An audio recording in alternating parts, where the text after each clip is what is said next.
Welcome back to Have I Got a Story for You, a podcast series from PJ Library. Subscribe to all of our shows on your favorite podcast platform by searching PJ Library.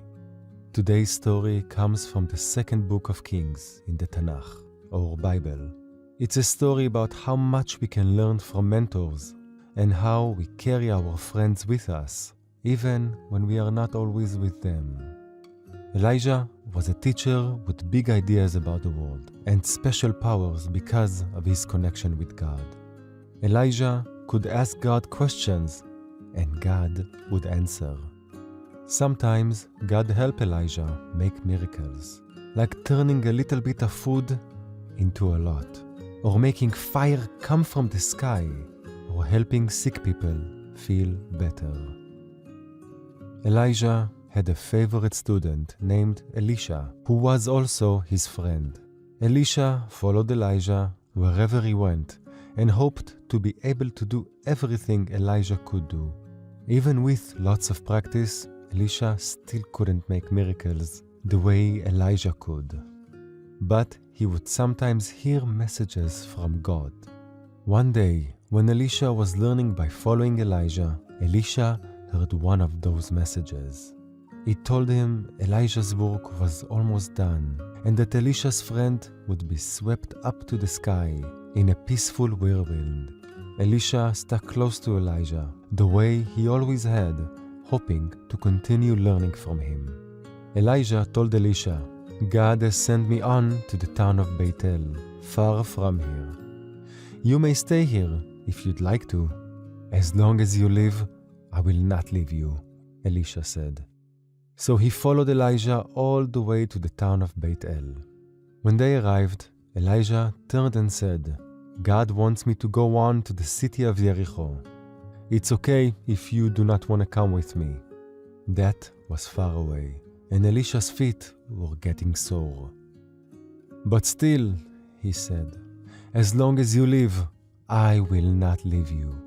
So he followed Elijah all the way to the town of Jericho, watching and listening to his teacher all the time.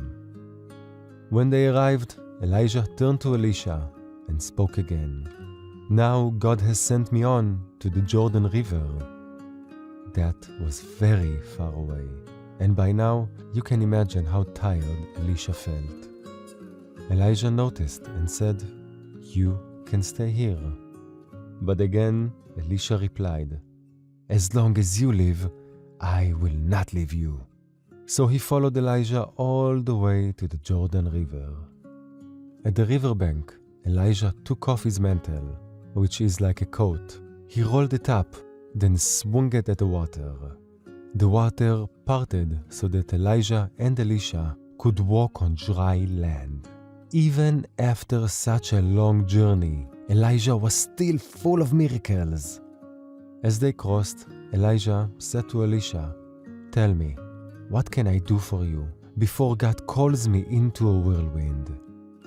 Elisha took a breath. "Please, stay with me," he said. "I still have so much to learn." Elijah was very tired and he could no longer keep doing his work. But he trusted his good friend and student. Elijah told Elisha not to worry, and then disappeared peacefully. Elisha felt sad. After all his years of following his teacher, he thought he had been left alone. But as the time passed, he realized it was not true. He could feel inside himself all of Elijah's teachings, his good ideas, his devotion to God.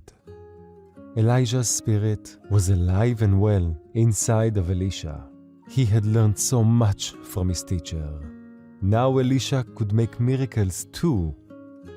Some townspeople approached Elisha. "Please," they begged, "can you make one miracle for us? The water from our town spring is bad. It makes people sick. Can you help?" Elisha listened for God's instruction. Then he said, "Bring me a new dish and put salt in it." The people brought the salt, and Elisha took it to the spring. He threw the salt into the water and called out, "The water is safe now." Just like that, the spring became so clean and pure that everyone in the valley could now drink from it, water their animals, and use it to grow good food. And the water stayed that way forever after. Even today, people come from around the world to visit Elijah's spring in the Jordan Valley, which is still said to flow with miraculously sweet, clean water, thanks to Elisha and to Elisha's spirit. This story was written and adapted by Jamie Kiffel El-Sheikh for PJ Library. Our music is licensed through Epidemic Sound. Eli Thrasher is the executive producer for PJ Library, a program of the Harold Greenspoon Foundation. All rights reserved.